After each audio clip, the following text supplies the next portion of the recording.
ఇది మీ 7వ నెల. మీరు మీ డాక్టర్ దగ్గర చెకప్కి వెళ్ళినప్పుడు తను మీ బరువు, బ్లడ్ ప్రెషర్ అనగా రక్తపోటు మరియు మూత్రంలోని ప్రోటీన్, చక్కెర స్థాయిలను చెక్ చేస్తారు. డాక్టర్ శిశువు యొక్క పెరుగుదల చూడడానికి బయట నుంచి పొట్టపైన చూస్తారు. ఈ నెలలో బొడ్డు పైకి వచ్చినట్టు ఉంటుంది.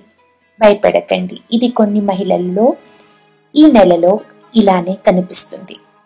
మరికొన్ని మహిళలలో కాళ్ళు వాపు రావచ్చు. పడుకునేటప్పుడు కాళ్ళని కొంచెం పైకి పెట్టుకుంటే ఈ వాపు సాధారణంగా తగ్గుతుంది. కానీ ఈ వాపు తగ్గకపోతే మరియు వాపుతో పాటు రక్తపోటు మరియు మూత్రంలో ప్రోటీన్ స్థాయి పెరిగినప్పుడు ఇది ప్రమాదకరం. మీరు వెంటనే మీ డాక్టర్ని సంపర్కించాలి.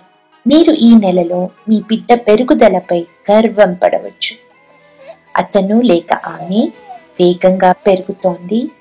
ఇప్పుడప్పుడే దాదాపు 1.2 kg మరియు 16 అంగుళాల ఎత్తు ఉంటుంది.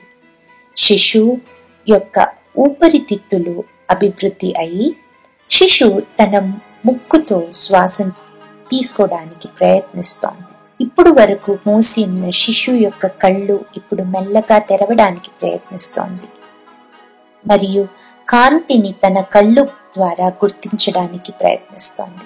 తన చెవుల నుంచి మెదడుకు వెళ్లే నరాలు కూడా ఇప్పటికే అభివృద్ధి అయినచో తనకి శబ్దం కూడా వినిపించవచ్చు. మరి మీ చిన్నారి కోసం పాట పాడరా? మరి ఇదంతా శిశువులో అవుతున్నప్పుడు కొంత మహిళలలో మలబద్ధకం బాధపడవచ్చు. ఎక్కువ నీరు తాగడంతో కొంతవరకు మీకు ఈ బాధ తగ్గవచ్చు. కొన్ని మహిళల్లో ఉదరం, తలనొప్పి, కాళ్ల నొప్పులు, పొట్ట మీద దురద, తక్కువ నిద్ర మరియు వెనుక భాగంలో నరముల నొప్పి అనుభవించవచ్చు. వెన్ను నొప్పి, తొడ వెనుక భాగము నరముల నొప్పి కారణం తొడ వెనక భాగము నరముల సరాల మీద పెరుగుతున్న గర్భాశయం ఒత్తిడి వల్ల. వాకింగ్ మరియు వ్యాయామం ఈ బాధ నుంచి మీకు కొంతవరకు ఉపశమనం కలగవచ్చు. ఇక మీరు మీ అందమైన శిశువు చూడడానికి కేవలం 2 నెలలే సమయం ఉంది.